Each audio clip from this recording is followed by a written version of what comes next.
Ya pelayanan BPJS sekarang ya cukup bagus, istilahnya memadai lah buat masyarakat juga, ya kan membantu banget lah istilahnya buat masyarakat. Kalau buat ke swasta kayaknya tanggapannya agak kurang ya. Lebih baik ya istilahnya pemerintah bisa membantu masyarakat dengan istilahnya kemandirian tanpa harus melalui swasta gitu. Kalaupun dijadiin satu sih kayaknya sih nggak masalah, yang penting kualitas pelayanan ya. Kalau asuransi swasta saya kurang setuju ya. Saya juga pernah pakai asuransi swasta, nggak maksimal lah. Saya lebih cocok ke BPJS sih. Walaupun kita pakai rumah sakit pemerintah, tapi rumah sakit pemerintah sekarang juga udah bagus gitu loh. Baik, pemirsa, kita masih membahas mengenai BPJS Kris, tetapi kita lebih dalami lagi mengenai asuransi swasta yang tadi sempat kita bahas bersama. Pak Timbul, kalau misalnya kita bahas soal asuransi swasta, tadi sudah disampaikan nih, apakah ini durian runtuh, ini bisa saja nanti akan merugikan begitu ya, ada permasalahan baru. Pendapat Anda bagaimana? Ya, jadi begini, memang di dalam sistem JKN itu kan memunculkan tentang koordinasi manfaat, ya.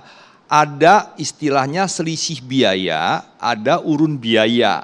Itu diatur di Permenkes 51 2018. Tetapi memang yang berjalan ya itu mengacu pada pasal 51 Perpres 82 itu tentang selisih biaya. Dia kalau misalnya saya kelas 2, saya mau naik ke kelas 1 atau PIV, maka selisihnya itu saya yang bayar sendiri atau istilahnya Pak Irfan tadi out of pocket atau dibayarkan asuransi kesehatan swasta.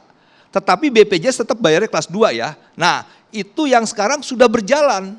Nah yang belum itu urun biaya. Urun biaya itu terkait medis. Misalnya kalau statementnya Pak Menkes kan menyebutkan nanti jantung 100 juta dibayar 80%. Yang 20% ya bayar sendiri kan gitu pakai asuransi kesehatan swasta. Itu namanya urun biaya. Nah urun biaya itu belum berjalan. Nah yang mau saya katakan adalah selama ini sejak 1 Januari 2014 sampai hari ini bahwa BPJS program JKN itu menjamin semua penyakit yang terindikasi medis. Ya, itu ada tadi di Permenkes 3 2023 tentang kodenya dan codingnya dan sebagainya. Memang ada yang tidak dijamin, ya itu di pasal 52 Perpres 82. Misalnya saya mau meratakan gigi, saya mau cantik, saya mau memiliki anak, kosmetik dan itu nggak dijamin. Tetapi yang terindikasi medis itu semuanya, ya itu di pasal 22 ayat 1 penjelasannya ginjal dijamin, jantung juga dan sebagainya. Nah saya khawatir nanti penerapan urun biaya ini jadi statementnya Menkes ini sebagai tes gombang nih ya, tes the water ini apakah memang masyarakat menolak atau tidak, dia mau menerapkan urun biaya untuk seluruh masyarakat. Nah ini yang kita coba harus hati-hati, bahwa selama ini seluruh pembiayaan itu dijamin oleh JKN. Ya, artinya di tahun 2024 kemarin itu ada 175 triliun biaya yang dibiayai oleh JKN. Nah ini artinya sangat baik. Nah jangan juga diturunkan manfaatnya oleh statementnya Pak Menkes ini gitu. Oke, manfaatnya jangan diturunkan sesuai dengan statement yang disampaikan oleh Pak Menkes. Kita tangkap poinnya, kita ke Ibu Yatini. Bu Yatini, apa kemudian harapan Anda sebagai pengguna BPJS termasuk terkait dengan BPJS Kris ini? Singkat saja Bu. Harapan saya adalah saat ini udah lebih baik. Pelayanan BPJS juga cukup baik. Saya pikir evaluasi kembali sebelum melakukan Kris ini. Dan untuk asuransi swasta jujur kenapa kami naik dari kelas 2 ke kelas 1 karena kami tidak mampu membayar asuransi swasta karena begitu mahalnya asuransi swasta. Baik, saya akan berikan kesempatan terakhir untuk Pak Irfan Humaydi. Pak, boleh closing statement-nya dari BPJS seperti apa? Silakan Pak. Ya, terima kasih.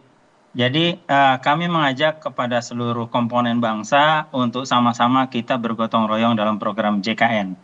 Namun demikian, tidak cukup hanya program JKN ini, kita juga sebagai peserta JKN turut menjaga kesehatan, pola hidup sehat, plus juga bukan hanya pemerintah saja, tapi private juga, masyarakat juga. Kita sama-sama gotong royong, apa yang sudah baik kita tingkatkan, apa yang belum baik mari kita sempurnakan bersama-sama, dan semua kebijakan yang nanti ditetapkan tentu juga mendapatkan masukan dan mendengar daripada masukan dari publik.